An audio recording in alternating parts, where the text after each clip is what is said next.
Hello out there. I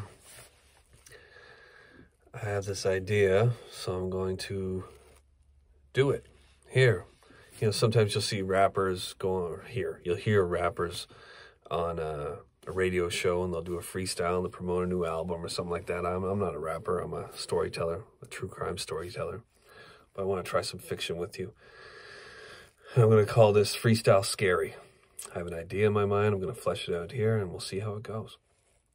So, when I was a kid, 4 or 5 years old, it was me and my mom. And my father had gone off to prison, so it was just the two of us. But every once in a while, we would end up going to the family reunion, where all my cousins would be there, my aunts, my uncles, my grandparents. I'd be at this one particular house, my Aunt Karen's house. They had a nice, big, almost mansion-style home, Victorian, I believe they call it.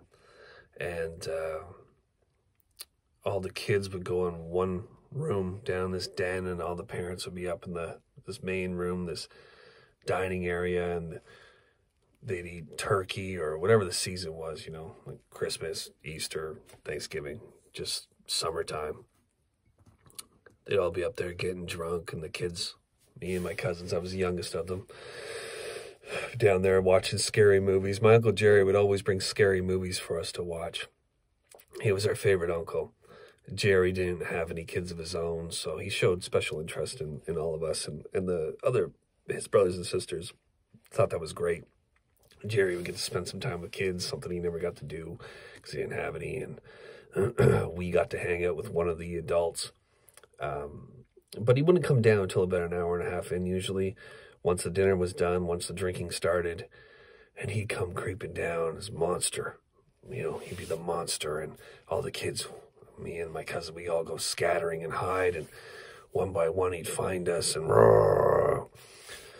And it was great. It was great. As we got older, Jerry would start to bring masks. He was into horror movies. Like I said, he would bring these horror movies for us to watch. Everyone was okay with it. It was the 80s. Freddy Krueger, Mike Myers, Halloween, Jason Voorhees. But the mask I remember most would be the Freddy Krueger mask with all the burn marks on it. Very detailed. These weren't just the ones you would buy at like a Halloween store. These are ones he got from, God knows where. I don't know. Expensive looking masks, though. I had heard that he had horror movie posters all around his house and masks all over the place. And, he was eccentric and strange and different and single. But every family reunion, the highlight would be when Uncle Jerry would come down with one of these masks and start scaring us up and chase us around, and we would end up being the murder victims that we were seeing in the movies. He'd find us in a closet and hatchet us to death, fake hatchet us to death, and tickle us like crazy. And it was just a lot of fun. But as these reunions went on, as we got older, like I said, I was the youngest by about 4 years. My cousins started to show up less and less. They had jobs, they had boyfriends, they had girlfriends. They were all 16, 17 now, and I was still 12 years old. So I was coming to these family reunions, and often I was the only one of the kids who was there as time went on.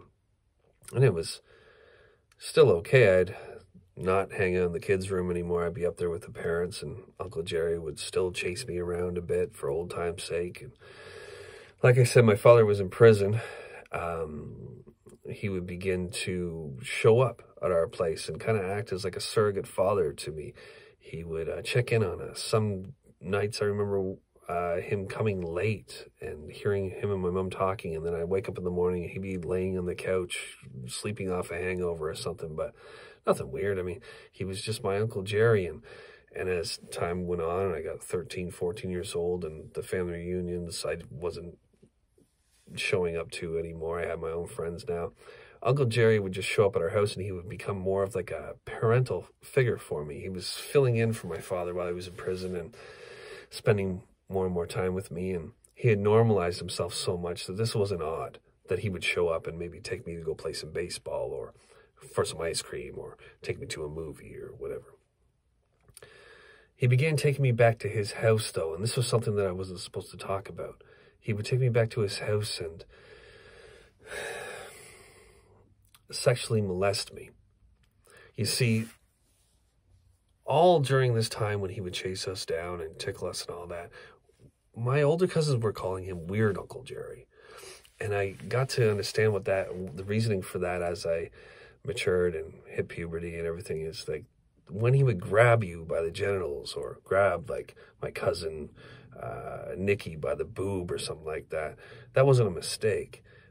It was funny that he would do that. It's like, nobody's supposed to touch you there, right? But we would never tell anybody because it was such a strange thing. We didn't want anyone we didn't want to fuck anything up. We didn't want to make things weird. We didn't think it was that weird. We just thought he was weird, and this is what weird people do. Sometimes they grab you by the dick or the boob when they're tickling you. But he would end up taking me back to his place, in this scary place with all the masks and the horror movie posters, and sexually assault me. Something that progressed from tickling to outright molestation. And it was such a long, slow burn. Like it was normalized. Like I kind of like thought it was a normal thing, and he would say it was natural. And as I got older and the molestations ramped up when we went back to his place, it was like, oh, I guess I'm just as culpable as anybody else. I guess I asked for this. I guess this is, and he would tell me this is something normal that happens between a man and a boy at times, and no one will understand, no one will believe you. This will screw everything up if you say anything. So I didn't say anything until I got a little bit older and didn't want to go out with Uncle Jerry anymore when he'd show up. And I'd tell my mother this. And one time I told her I didn't want to do it right in front of Jerry. And Jerry gave me these eyes, and my mom told me not to be rude. And so I went.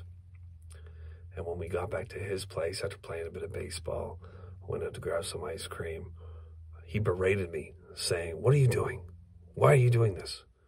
Do you want to ruin everything?" And of course, I didn't want to ruin everything. I didn't know what there was to ruin. I was just a confused kid, becoming a young adult and slowly realizing that this was not normal. But again, feeling I was just as culpable as, say, Jerry was. I had asked for this, and so I promised him I wouldn't say anything more and went back home. And the next time he came to pick me up, I went without hesitation, not wanting to upset Jerry, not wanting to make my mother worried. And when we got back to his place with the scary masks on the walls and the scary posters, Jerry took to sexually assaulting me as he normally did. And then he began to hit me and hit me and hit me and hit me, and I blacked out forever. I died. And Uncle Jerry cut my body up and he put it down sewer drains. And he told my mother that I disappeared while he was out with me with some other kids, and he didn't know what had become of me. And they never found me. And nobody knows what happened. My cousins suspected. They talked to their parents about it. Nobody believed them. I know this because I'm a ghost now.